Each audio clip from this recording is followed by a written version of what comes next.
Hi, second grade. Hope you're having an awesome Monday today. So this week in math, we're going to be working on counting a collection of coins and writing the amount in different ways, because you can write the amounts in different ways and it still equal the same thing.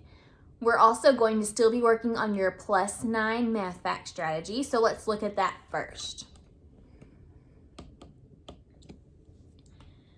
Okay. So remember, the +9 math fact strategy is meant to be used whenever you are adding 9 to another number. So when you're adding 9 to another number, what you can do is add 1 to 9 and pretend that this is 10. And instead of doing 7 plus 9, you can do 7 plus 10, or use your commutative property and make it even easier and say 10 plus 7. What is 10 plus 7? 10 plus 7 is 17. Now remember, we have to take 1 away from 17 because we added 1. So what's 1 less than 17? 16. Okay, it is 16.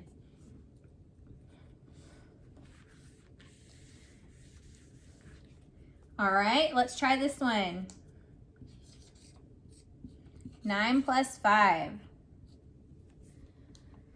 Okay, so we can make this into a 10, or what we can do is say, okay, if I have 15, if I pretended that I added 10 to 5 and made 15, I just need to go up 1 more, and that's 16.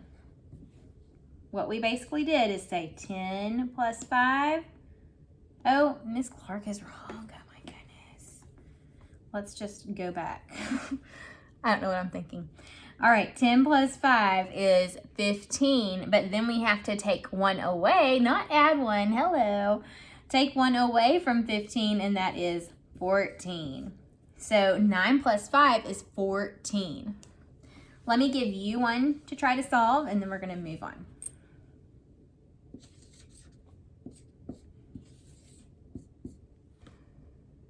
All right, pause the video and see if you can use a strategy to find the answer to this problem. All right, I can think of several ways that you could have solved this problem. First, you could have used the +9 strategy like we've been working on in second grade, the month of October. So you could have said, well, I'm gonna pretend this is 9. 10 plus 8 is 18. Take 1 away, that's 17. So you could have used +9. Or I see something else you could have done. You could have said, oh, these are only 1 apart. They're right next to each other on the number line. I'm going to do double plus 1. So let me write down that strategy, double plus 1. Remember, that's where you choose your smaller add-in and double it. 8 plus 8 is 16, and then add 1 more. 16 plus 1 equals 17. See, we still got the right answer. Or I see you could have done double minus 1. Remember, when you do double minus 1, you take the larger add-in and double it. 9 plus 9 equals 18, and then 18 minus 1 equals 17. So no matter which of these strategies you used, you still should have gotten the answer 17. Math fact strategies are just to help you become more fluent in your math facts and to help you become quicker at solving them. Instead of having to draw a picture or use your fingers or count on, you're able to just quickly answer them because you know your math facts. Okay, so this week we are going to talk about money, and it may be a little bit challenging because it may just be kind of hard to see the coins exactly, but I'm going to do my best to hold it to where you can see it. Let's review the names of the coins first and how much they're worth. All right, what is this coin here? This is a penny, and a penny is worth how much? A penny is worth 1 cent. We can write 1 cent in several ways.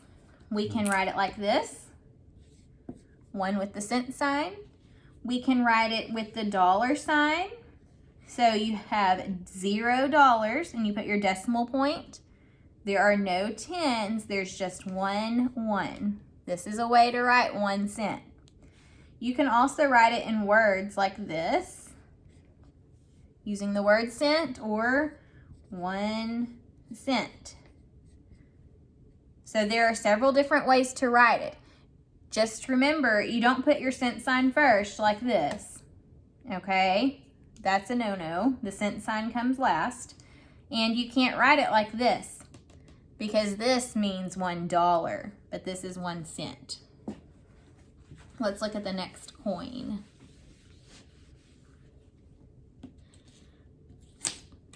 All right, this coin is,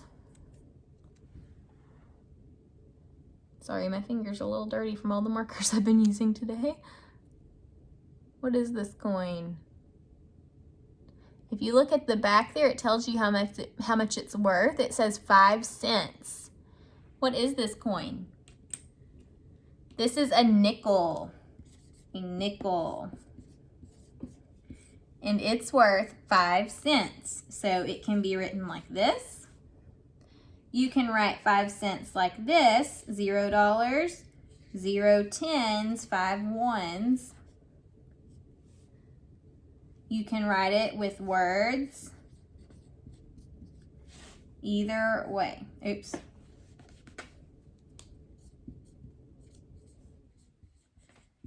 So these are all ways to represent how much a nickel is worth. All right, let's look at the next coin.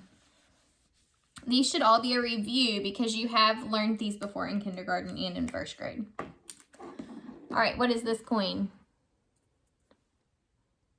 And try to hold it still where you guys can see it. Look at the back. Remember, the front of a coin is called the heads side because that's where usually the picture of the person's head is.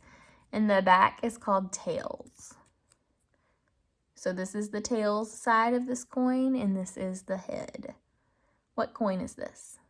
It's got ridges on the side. This is a dime. The dime is worth how much?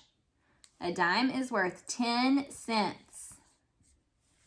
You can write it like this with a cent sign.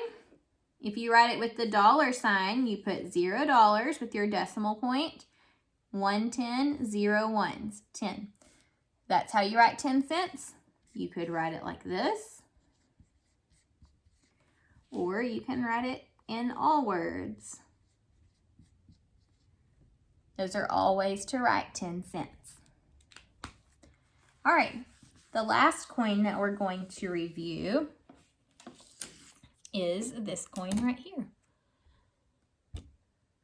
What is this coin? This is the head side. And here is the tail side. The bottom part says $quarter. What is this coin? This is a quarter.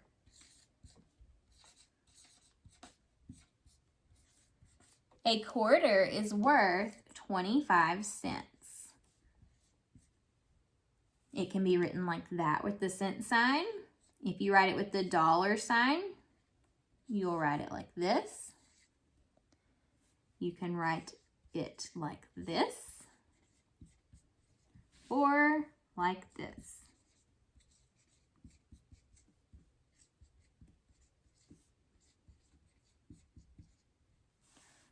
Okay, those all say 25 cents. Now, something with the quarter. In first grade, you didn't work too much with the quarter. You did have to know its name and how much it was worth, but you never had to count with it. So when you have 4 quarters, do you know what that equals? 4 quarters makes $1, okay? So $1 is how much 4 quarters equals. Whenever you're counting quarters, you skip count like this. 25, 50, 75, $1. Okay? 4 quarters makes $1. So whenever I am in class and we're counting quarters, whenever I taught second grade, we made up a little chant or a cheer. 25, 50, 75, $1. All for the jackets, stand up and holler. So if you're a cheerleader, you may have heard that song at football before. It's not quite those words, but it kind of is. And it helps you to remember exactly the numbers that you need when you're skip counting quarters, because you may not quite know how to count by 25s yet. So you need to start working on 25s. That way you're able to count your quarters. Let's practice. 25, 50, 75, $1. And if you want to do my chant, 25, 50, 75, $1. All for the jackets, stand up and holler. Now in second grade, you won't really be going past $1 when you're counting, but I want to show you with your quarters what happens when you do go past $1. That way you know. Okay, I think that's my only other quarter I have, but you'll still get the point. Okay, so if I had all of these quarters, it would be 25, 50, 75, $1, $1.25, $1.50. So you just start back over. So see, it's 25, 50, 75, and we know $1 is the same thing as 100 cents. So we could just say 100 if we wanted to. 25, 50, 75, 100, and then you say 125, 150. See, we're sticking with the pattern of the 25, 50. If I had another quarter, it would be 175. Do you know what it would be if I had another quarter? It wouldn't be 100. What would it be? It would then be 200.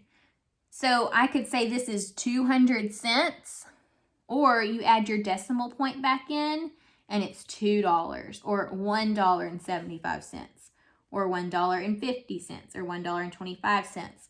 But it sticks with that pattern of 25, 50, 75, 100, or $1. Okay? So you will have to know how to skip count quarters in second grade, so practice that. 25, 50, 75, 100. It's important to know that. Okay, we're going to work on counting a group of coins, and it may be hard to see, so I'm going to try my best to show you what we've got. And then it's going to be really important that you practice this at home too. So I'm sure you may have some coins laying around somewhere. Maybe your mom could give you a few coins out of her purse. Your dad may have some in his pocket. Just make sure you ask and then see if they can help you practice. Okay, so we're going to start with this amount. I'm going to try to hold it up better where you can see it. There's a little bit of a shadow. See if you can count that. And I'll give you a hint because it is really hard to see. This is a quarter. These are dimes, and you should know what these are because they're a different color. These are pennies. Pause right here and see if you can count this. Okay, so if you cannot remember, I may want to remind you, when we're counting coins, you need to start most of the time. I know some kids don't have a problem not doing this, but it is helpful to me, at least, to start with the coin that's worth the most. A quarter is worth the most, so I'm going to start with it, and then I'm going to basically put them in order from what's worth the most to what's worth the least. And I know that you can't touch these right now, and even when you're taking a test, you really can't move them around on the test, but you can make sure that you count them in the order that is what's worth the most to what's worth the least. Okay, so a quarter's worth 25, so 25, and then we need to count 10 more because a dime's worth 10. So 25, 35, plus 10 more, 45. Do we keep going plus 10? Nope. Now we only add 1, so 45, 46, 47. So I have 47 cents. Okay, we can write 47 cents like this, Or we could write it with a dollar sign. If you're writing it with a dollar sign, make sure that you don't write it like this. Do you know how much this is? This is just showing $47, but this is definitely not $47. It's not even $1. So it's important when you use your dollar sign that you put a decimal point. So when you use the dollar sign, the first spot is for dollars. We have $0. This didn't even make $1. So there's $0, then put your decimal point. And then after the decimal point is for your change, your cents. So I had $0 and I had 47 cents. So this is a way to write 47 cents. You could also write it using words. All of these are ways to show 47 cents. All right, we're going to do one more together.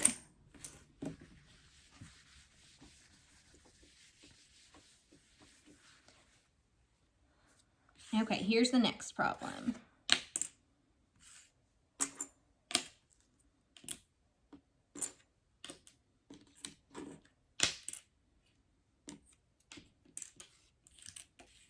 I should mix these up. Well, I'll make it a little easier for y'all now. I'll put them in order for you, especially since it's so difficult to see them.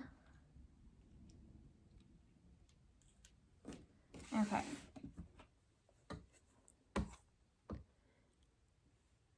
All right, so we have quarters, dimes, nickel, and pennies. Press pause and see if you can count that. Okay, so you should have started with your quarters because they are worth the most. Their value is the greatest.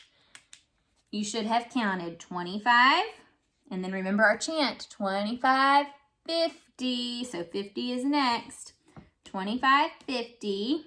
Now we have dimes. So a dime is worth 10. That means we have to add 10 to this. So 25, 50, if we're counting by tens, 10, 20, 30, 40, 50, 60, 70. Oh, now we have a nickel, so we need to add 5 more. What is 70 plus 5? 70 plus 5 is 75. And now add ones. So 75, what comes right after that? 76 and 77. So this shows 77 cents. You can also write 77 cents using a dollar sign. 0 for the dollar part, your decimal point, and then your 77 for your cents. Remember, it cannot be written like this. Your cent sign does not come first. It goes last when you use the cent sign. And it should not be written like this. This shows $77. Make sure you remember to put your $0 in your decimal point. Whenever you do start having dollars, like if I had 2 $1 bills here with this, then it would be $2.77, like that. Oh, y'all can't see that. There's a little glare. There. It would be written like that. But there are no dollars here. That's why we have a 0 where the dollars would go. Okay? All right, tomorrow we're going to work some more on counting coins, so I will see you then.